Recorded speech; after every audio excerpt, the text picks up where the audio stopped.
Superheroes are one of America's most important contributions to global culture. Now, you might not like it, but it's true.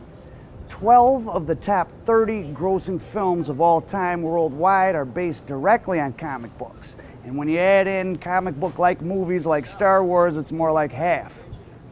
When characters like Superman were invented in the lead up to World War II, they were meant to symbolize America, a strong country that protects the weak. Almighty God, our sons, this day have set upon a mighty endeavor, and to set free a suffering humanity. I make video full-time for a living. I live in LA. Sometimes I even interact with the Hollywood entertainment machine, and I'm starting to understand just how much movies and TVs form most people's idea of realities. And comic book characters mesmerize the world right now. So heroes with mutant powers, or billionaire fathers, or who rule secret techno-paradises are presented to the world as the people that matter, the engines of society. But what if there was an antidote to superhero culture? An art form where every kind of person in every kind of place could be the hero of their own lives, not just a nameless victim waiting to be rescued or crushed by the villain. Turns out there is, and it's all around us. It's called manga and anime.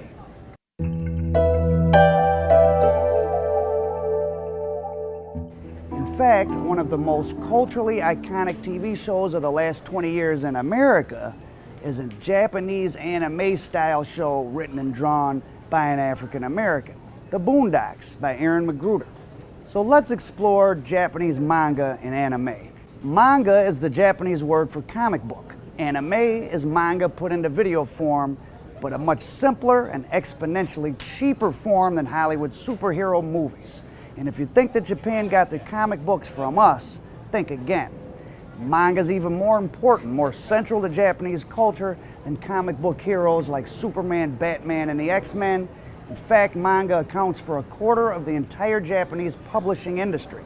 And that's because manga usually isn't about superheroes or mutants, or even heroes and villains sometimes.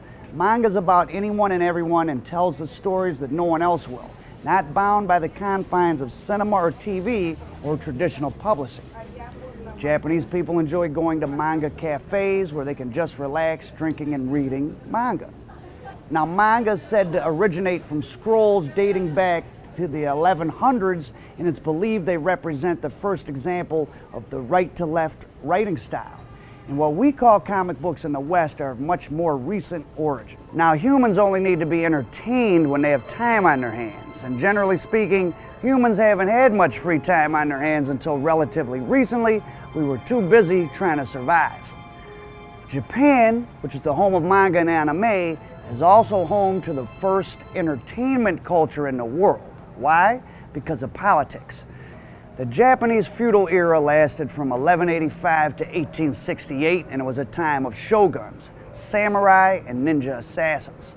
Until 1185, Japan was ruled by an emperor considered divine, and to stop his daimyo, the rough equivalent of dukes in Europe, from fighting amongst themselves, and even more importantly, from trying to invade the capital and overthrow the shogun, their families and some of their samurai warriors had to live in Edo, the capital of Imperial Japan, as human hostages.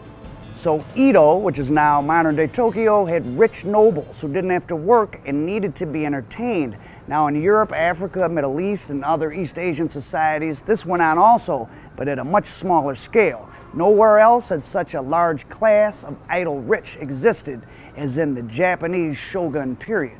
Idle minds are one of the great problems of the modern world, and the first place it happened on a large scale probably was the same place that birthed manga.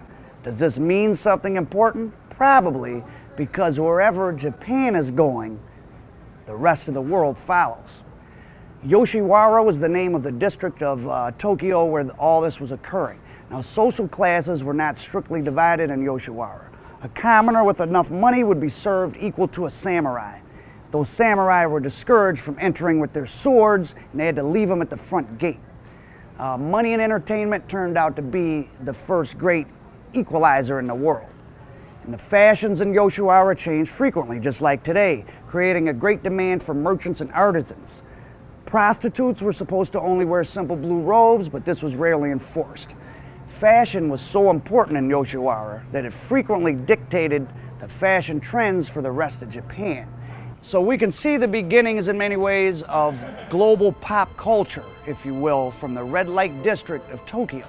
And I tell you this little historical interlude for a reason. Today, Japan's a very strange place.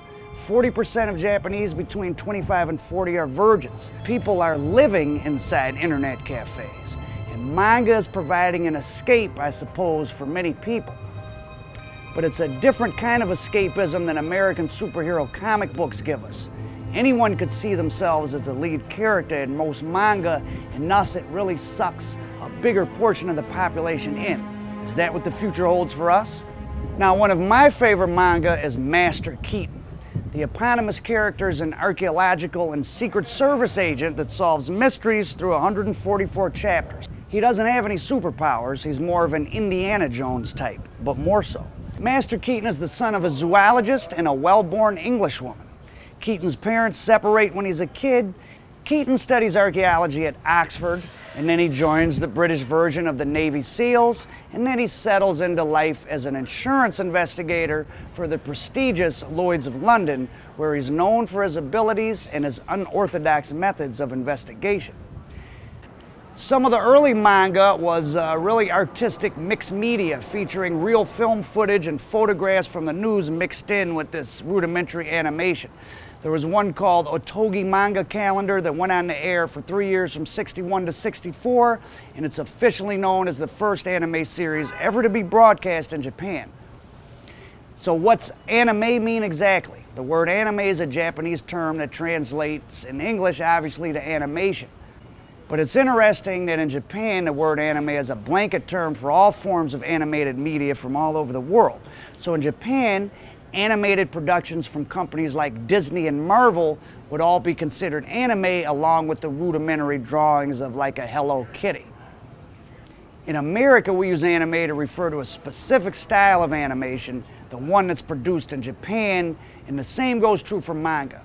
Manga and anime in Japan are very diverse. For example, you can sit back and watch an anime about a 15-year-old who wants to be a head chef, or you can watch one about a 30-year-old woman who's addicted to online games and hates her jobs. But although we all want to be Batman or at least Bruce Wayne, anime shows where there's literally something for everybody to relate to. I actually got introduced to manga through anime, from watching the cartoons. And then that's when I found out that there was more to the cartoons if you read the manga. And that just blew my mind. I've been an artist my whole life, and I've always been into drawing cartoons. The anime thing has always been a part of my life. It's pretty special. Anime was one of the first things I can really remember watching besides Looney Tunes. Like when I was little, I would wake up in the morning, and I'm talking like this probably like 96 or something like that.